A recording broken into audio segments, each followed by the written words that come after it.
అండి నేను మీ విజయ గుని రసోయిలో అందరికీ స్వాగతం సుస్వాగతం. ఈరోజు నేను మీకు ఒక కొత్త రకం పచ్చడి తీసుకొని వచ్చాను. ఎప్పుడు మనం టమాటా పచ్చళ్ళు, ఈ గోంగూర పచ్చళ్ళు ఇవే చేసుకుంటాం. కానీ ఇది కాలీఫ్లవర్ వెనకాతల కాళ్ళండి. చాలా బాగుంటాయి, చాలా టేస్టీగా ఉంటాయి. ఇదేంటి కాలీఫ్లవర్ కాళ్ళు అయితే మనం పారేస్తాం కదా, ఆవుకు పెట్టేస్తాం అనుకుంటున్నారా? కాదు, అది పచ్చడి చేసి చూడండి. నేను చెప్పినట్టు చెయ్యండి, చాలా బాగుంటుంది. మీరు ఇంకెప్పుడు అది పారీరు, అలాగే పచ్చడి చేసుకుంటారు. ఇది రైస్లో బాగుంటుందండి. రైస్లో కలుపుకొని తిన్నారనుకోండి, చాలా చాలా టేస్టీగా ఉంటుంది. రండి, ఇది ఎలా చేస్తారో చెప్తాను. దీనికోసం ఏంటంటే కావాలో చూడండి. ఇది గోబీ పువ్వు కింద కాడలండి. ఇవి లేతగా ఉంటాయి, మరి ముద్దరు కాకుండా కొంచెం లేత తీసుకోవాలి. దీన్ని శుభ్రంగా కడుక్కొని నేను ఇలా చిన్న చిన్న ముక్కలు చేసి పెట్టుకున్నాను, చూసారా? ఇప్పుడు మినపప్పు, 2 నుంచి 3 చెంచాలు మినపప్పు, అలాగే 4-5 ఎండుమిరపకాయలు, చెంచా ఆవాలు, పచ్చిమిరపకాయలు, ఇంగువ, ఇది చింతపండు అండి. ఒక నిమ్మకాయ సైజ్ అంత చింతపండు నానబెట్టి పెట్టుకున్నాను.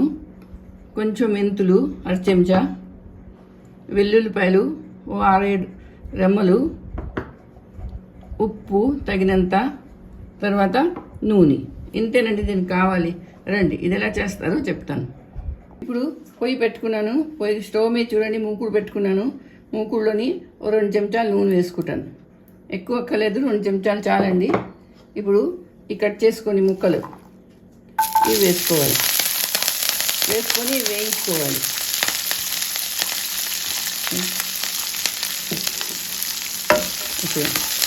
ఇవి కొంచెం మెత్తపడి వరకు వేయించుకోవాలండి. అది ఇప్పుడు ఏం చేస్తానంటే 2 పచ్చిమిరపకాయలు, వెల్లుల్లిపాయలు వేసుకొని దీన్ని మూత పెట్టుకొని వేయించుకోవాలి. సరే, ఇది మెత్తగా అవ్వాలి. చాలా బాగుంటుందండి ఈ పచ్చడి.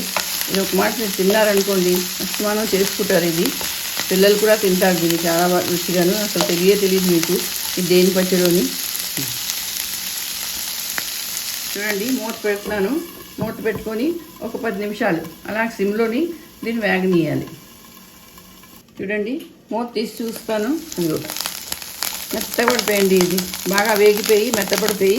ఇప్పుడు దీన్ని ఒక బౌల్లో తీసుకొని చల్లార పెట్టుకోవాలి. చూడండి, ఇలా తీసుకొని ఇదే బాగా చల్లగా అయిపోవాలండి.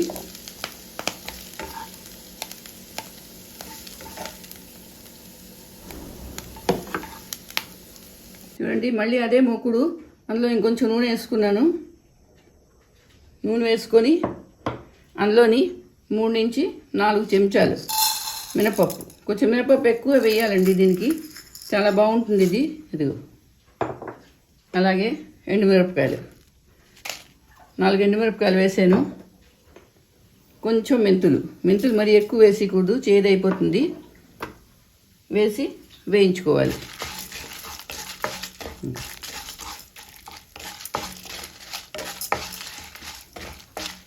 మినపప్పు కొంచెం ఎర్రగా అయ్యే వరకు వేయించుకోవాలి. ఇప్పుడు ఇందులోనే కొంచెం ఇంగువ వేయాలండి. ఇంగువ వేస్తే చాలా బాగుంటుంది, వాసన బాగుంటుంది, టేస్ట్ కూడా బాగుంటుంది. ఏ పుల్ల వస్తువులను కూడా ఇంగువ వేయాలండి. వేస్తేనే దాని టేస్ట్ బాగుంటుంది.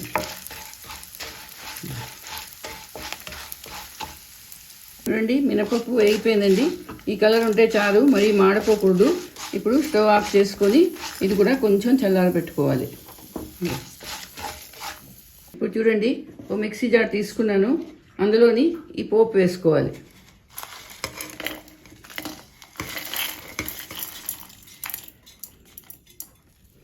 అలాగే ఇందాక వేయించుకున్నాను కదా, ఇది కూడా వేసేసుకోవాలి. అన్నీ వేసుకొని కొంచెం చూడండి, అందులోని చింతపండు